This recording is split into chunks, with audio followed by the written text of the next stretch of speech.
ka santa duka kun halitta. Ya shugabana ya jagabana a ya mai gidana kai zan waye gona. Subhanakallahumma bihamdihi khaliqina kai duk abinda kake so har ka kago gwanina ka dora shi kan duka halittar ka ya mai gidana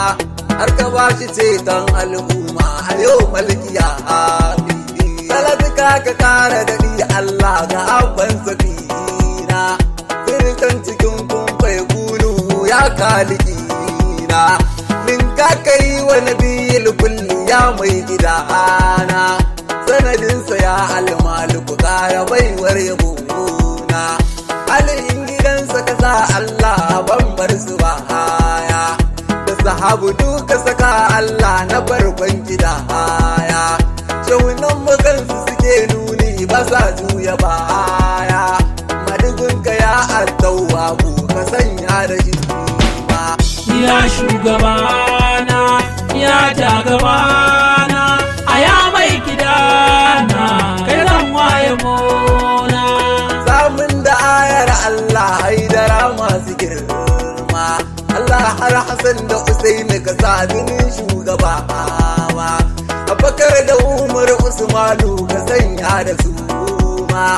kaunar su take yin yawo a sashin jikina sayyidatun nisa'il alam wai wa zai kai ku girma alkausara kike tsokar jikin shugaba ma ya haura wal insi ya mukammara ma asuma wallahi sayyida kule arzikin masu rema sallama gare ka siradan laya abban makiya sallama gare ka habibullahi kairil bariya zina nake maka mai matsayi saman duk buwaya gaba ka amsa min da nufin ka kar in yi sanya. Ya shugabana ya jagabana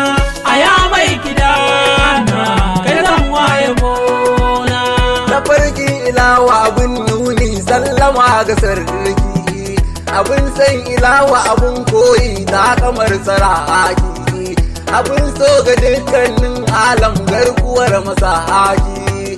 galita dole a so koko a kare a rana ɗalibi na sarki Allahu waye za ya tumma ko abun gadu yan maula ne waye za ya zama baka bida abun wani ba Allah ba wa za ya farma shi ko ya sakar maka komai naka ne ya habibi ba zan waye ba kai ba dukkanin rayuwa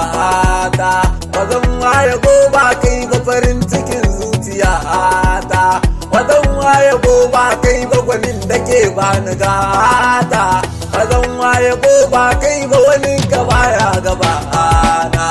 Ya shugabana ya jagabana a ya mai gidana kai zan waye mona. Abin fa yau na masu abin ne wai ina masu kuri na ilawu ne ke cika aikin kuma dai na sauri shi da shi abin ba a magana har cewa yake wa ma'ar sannaka ila ramal alami na sarki da na fara jin wani shauƙin sai nazarce tunani na yaushe gaman mai da kai ne ya fasi lisani a nan ko a san ne annabi shi nake yin tunani na san idan da rai da rabo zan riski fadar wani na yau ma faga ni gaban kai lawu na ƙara tuba Allah ka bani abin da ba za na yo fargaba ba Allah ka kai ni wurin da a zuci ma ban zata ba rabana ka mun haka dan albarkacin shugaba na. Ya shugabana ya jagabana a ya mai gidana kai zan waye mona. Lamanin kaɗa nake so kar ka share batuna yarda na ganka mahaifi ba dare babu rana da ka ce zabairu na amsa take ya shugabana in durƙusa a gabanka da sallama ya nazifi na zuma ya ke ji in aka ganka ya shugaba na gano gwanin da yake saka kafirai fargaba na gano abin da ido bai kalli tamkarsa ba na biyo abin da tunani ma ba zai bayyana ba kafin na furta kake min duk tsananin bukata Allah ka sani masu rauni ne a iya fahimta Allah ka sani mu masoya ne na uban halitta Allah ka sani rayuwa muka baiwa da ba wani tamba ba wani tamba Allah da ba wani tamba ya shugabana ya jagabana